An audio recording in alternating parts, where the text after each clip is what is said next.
గ్రామాల అభివృద్ధి లక్ష్యంగా సీఎం రేవంత్ రెడ్డి ప్రజాప్రభుత్వం కృషి చేస్తోందని, అభివృద్ధి సంక్షేమ ఫలాలు ప్రతి ఒక్కరికి అందేలా చూస్తానని భూపాల్పల్లి ఎమ్మెల్యే గండ్ర సత్యనారాయణరావు అన్నారు. భూపాల్పల్లి నియోజకవర్గం కొత్తగోరిపల్లి మండలం చెన్నాపూర్ గ్రామంలో 25 లక్షల నరేగా మరియు ఎస్డీఎఫ్ నిధులతో నూతనంగా నిర్మించిన గ్రామ పంచాయతీ భవనాన్ని ఎమ్మెల్యే ముఖ్య అతిథిగా హాజరై ప్రారంభించారు. ఈ సందర్భంగా ఎమ్మెల్యేకు గ్రామస్తులు శాలువాలు కప్పి మహిళలు కోలాటాల నడుమ ఘన స్వాగతం పలికారు. అదేవిధంగా రూపిరెడ్డిపల్లి గ్రామంలో ఏర్పాటు చేసిన వరిధాన్యం కొనుగోలు కేంద్రాలను ఎమ్మెల్యే ప్రారంభించారు. రేపు మంగళవారం రేగొండ మండలంలోని బాగిర్దిపేట గ్రామంలో శ్రీ రేణుకా ఎల్లమ్మ తల్లి ఆలయ మొదటి వార్షికోత్సవానికి రావాలని కోరుతూ బాగిర్దిపేట, దుంపిల్లపల్లి గ్రామాలకు చెందిన పలువురు గౌడ కులస్తులు ఎమ్మెల్యే గండ్ర సత్యనారాయణరావు చెన్నాపూర్ గ్రామంలో ఆహ్వాన పత్రికను అందజేశారు. ఈ కార్యక్రమంలో పలువురు ప్రజాప్రతినిధులు, అధికారులు, కాంగ్రెస్ నేతలు, రైతులు, కార్యకర్తలు పాల్గొన్నారు. అయితే 16 ఇండ్లు ఏవైతున్నాయో ఇక్కడ నాయకులు, కార్యకర్తలు, లీడర్షిప్ చేసేవాళ్ళు ఆ 16 మందికి మొదలు పూర్తి చేయించండి.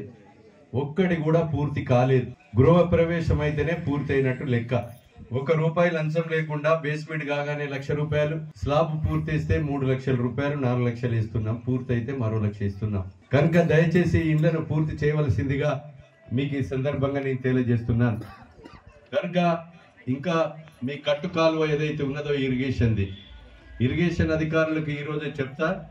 ఆ ఇరిగేషన్ అధికారులతో ఎస్టిమేట్ వేయించి అది కూడా వీలైనంత తొందరలో మరి రైతులకు ఉపయోగపడేటువంటి కాలువను కూడా మీకు మంజూరు చేయిస్తాను ఈ సందర్భంగా నేను తెలియజేస్తున్నాను. అదేవిధంగా ఈరోజు మీరు చెప్పినటువంటి పనులు తప్పకుండా చేపించడమే కాకుండా ఈ రాష్ట్ర ప్రభుత్వం మీ డిసెంబర్ 7వ తారీఖు వస్తే 2 సంవత్సరాలు పూర్తయితుంది.